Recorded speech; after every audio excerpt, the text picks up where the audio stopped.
என் தெய்வத்தை அடிச்சு கொண்டு விட்டு இன்னைக்கு விழுந்துட்டாங்கன்னு சொல்றேன். நான் எப்படி நம்புறது? ஐயோ, எனக்கு நீதி கிடைக்கணும், என் புருஷன் செத்ததுக்கு நீதி கிடைக்கணும்.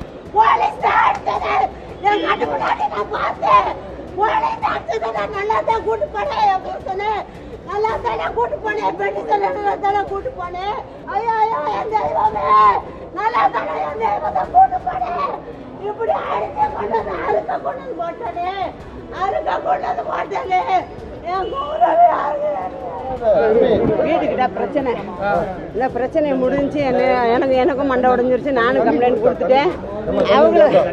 அவங்களும் கம்ப்ளைண்ட் கொடுத்துருக்காங்க. 2 பேரும் கொடுத்துருக்காங்க. 2 பேர் தரப்புலையும் கூட்டு விசாரிக்கல. நாள் காலையில் நீங்கள் ஸ்டேஷனுக்கு வாங்க பரமசிவம். இப்போ அன்றைக்கி நைட்டே கூப்பிட்றாங்க.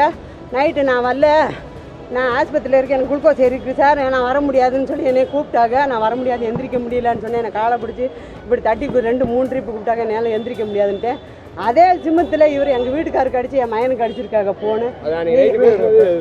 இப்போவே வாங்கண்டு போயிட்டு அதுக்கு பிறகு நான் காலையில் வரேன் கூப்பிட்டு வரேன்னு ஆஸ்பத்திரிலேருந்து வந்துடுறேன். வந்து காலையில் கூப்பிட்டு போகிறேன் ஸ்டேஷனுக்கு. கூப்பிட்டு போய் பெட்டிஷன் எழுதி கொடுங்க அப்படின்னு சொல்லிட்டு 2 போலீஸு, ஒரு லேடி அம்மா, ஒரு போலீஸ் வாசல்லே நிற்கிறாங்க. வாங்க, நீங்கள் எழுதி கொடுத்துட்டு வந்துடுங்க, இப்போவே வாங்க, எங்கள் வண்டியிலே ஏறுங்கன்றாங்க. நாங்கள் உங்கள் வண்டியில் வரமாட்டோம், நான் நடந்துக்கு வரேன், நான் எங்கள் வீட்டுக்காரர் வண்டியில் வருவார், போங்க அப்படின்னு சொல்கிறேன். போய் ஸ்டேஷன் வாசலில் தான் நிற்கிறோம். போய் நின்று உள்ளே கூட போகல.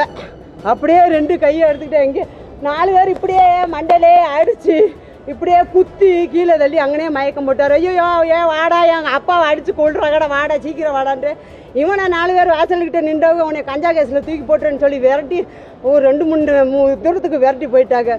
நான் அப்புறமேல் மயக்கம் போடுவோம். அங்கனே கீழே விழுந்துட்டு அப்புறம் ரோட்டில் கடந்து உருள்றேன். என் புருஷனை இப்படி செஞ்சுட்டீங்களான்னு அவங்களே காரில் வச்சு கவர்மெண்ட் ஆஸ்பத்திரி பக்கத்தில் இருக்குது, அது கூட்டு போனாங்க. கூட்டு போய் ஊசி போட்டுட்டு அங்கேயே வாந்தி எடுத்து மயக்கம் போட்டார். ஊசி போட்டு கூட்டு வராங்க. கூட்டு வந்துட்டு என்னென்ட்ட உட்கார வைக்கிற கையை, நீ ஏறுமா ஆஸ்பத்திரி கூட்டு போனால் நான் என்னால் வர முடியாது, என் புருஷனை நல்லா இருந்தவரை நீங்கள் தான் அடித்து கொண்டு விட்டீங்க, என்னால் வர முடியாது, எனக்கு இது கிடைக்கணும், என் புருஷனை திரும்ப கொடுங்கன்னு சொல்லி அங்கே ரோட்லேயே கத்துறேன். அந்த ரோட்டு வாசல் முன்னாடி ஸ்டேஷன் முன்னாடி கத்துறேன். அதில் ஒரு லேடி போலீஸு, ஒரு போலீஸு என்னை அவரை அடித்த போலீஸே என்னை வீடியோ எடுக்குது. நீ என்ன வேணாலும் எடுத்துக்க அப்படின்னு சொல்லி அங்கனே நின்று கத்துறேன். அதுக்கு பிறகு கூட்டு உட்கார வச்சு அன்னைக்கு இருந்து என் புருஷனுக்கு ட்ரீட்மெண்ட் பார்க்குறேன். அன்னைக்கு இருந்தேன் ஒரு மருந்து மாத்திரை இதை தான் எடுத்துக்கிட்டு இருக்காரு. இந்த பார்த்து 20 நாள் நான் ஆஸ்பத்திரி போய் கவர்மெண்ட் ஆஸ்பத்திரி போய் ஸ்கேன் எடுத்தது இருக்குது. இவன்லேருந்து 8 ml 5 புள்ளி இருக்குண்டாங்க. அதை காமிச்சிட்டு அது 2வது ஸ்கேன் எடுத்து அதில் 12 புள்ளி ஏறிச்சு. மண்டையில் ரத்த கசிவு ரொம்ப ஆயிடுச்சுப்பா அப்படின்னு. அதுக்கு பிறகு இங்கே கவர்மெண்ட் ஆஸ்பத்திரியில் ஆப்ரேஷன் பண்ணணுண்டாங்க. ஆப்ரேஷன் பண்ணுறதுக்கு நான் 2 நாள் அட்மிட் பண்ணியிருந்தேன். அதுக்கு பிறகு தான் இங்கே வேலைமாக்கு இங்கே வேணாம், ஏன்னா நான் தனியாக கூப்பிட்டு போய் அவர் உயிரை காப்பாற்றணுன்னு வேலைமாக்கு சேர்த்தேன். வேளாமாவில் சேர்க்கவும் ஆப்ரேஷன் இப்போவே பண்ணி ஆகணுண்டாங்க. அங்கேயே 2 லட்ச ரூபா பணம் கட்டினேன்.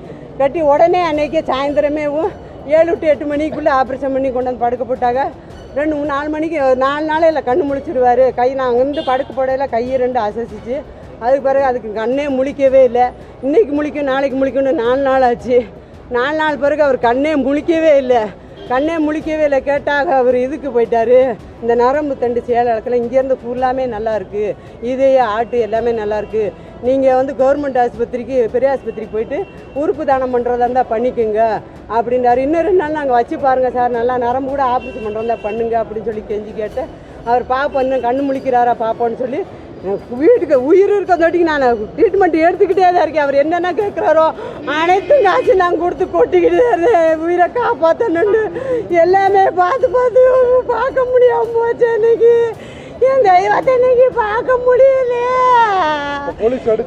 போலீஸ் தான் அடித்தது, வேறு யாருமே இல்லை. அவருக்கு ஆஸ்பத்திரியில் பேரம் பேசினாங்க. 5 எவ்வளோ செலவானாலும் பரவாயில்ல, இன்ஸ்பெக்டர் தான் பேசினாரு. எல்லாம் பேசி எவ்வளோ செலவானாலும் பரவாயில்ல, நான் ஏற்றுக்கிறேன், நான் பார்த்துக்கிறேன்டாங்க. உயிர் இருந்தால் தானே பார்க்க முடியும், உயிரே இல்லை. வேளாமலை 4 போலீஸு, பேர் தெரியும், நிக்க வச்சா தெரியும். அதே மாதிரி அவங்க இன்ஸ்பெக்டர் உள்ள உட்காந்துக்கிட்டே அடிக்க விட்டாரு, பார்த்துக்கிட்டே அடிக்க விட்டாரு. இது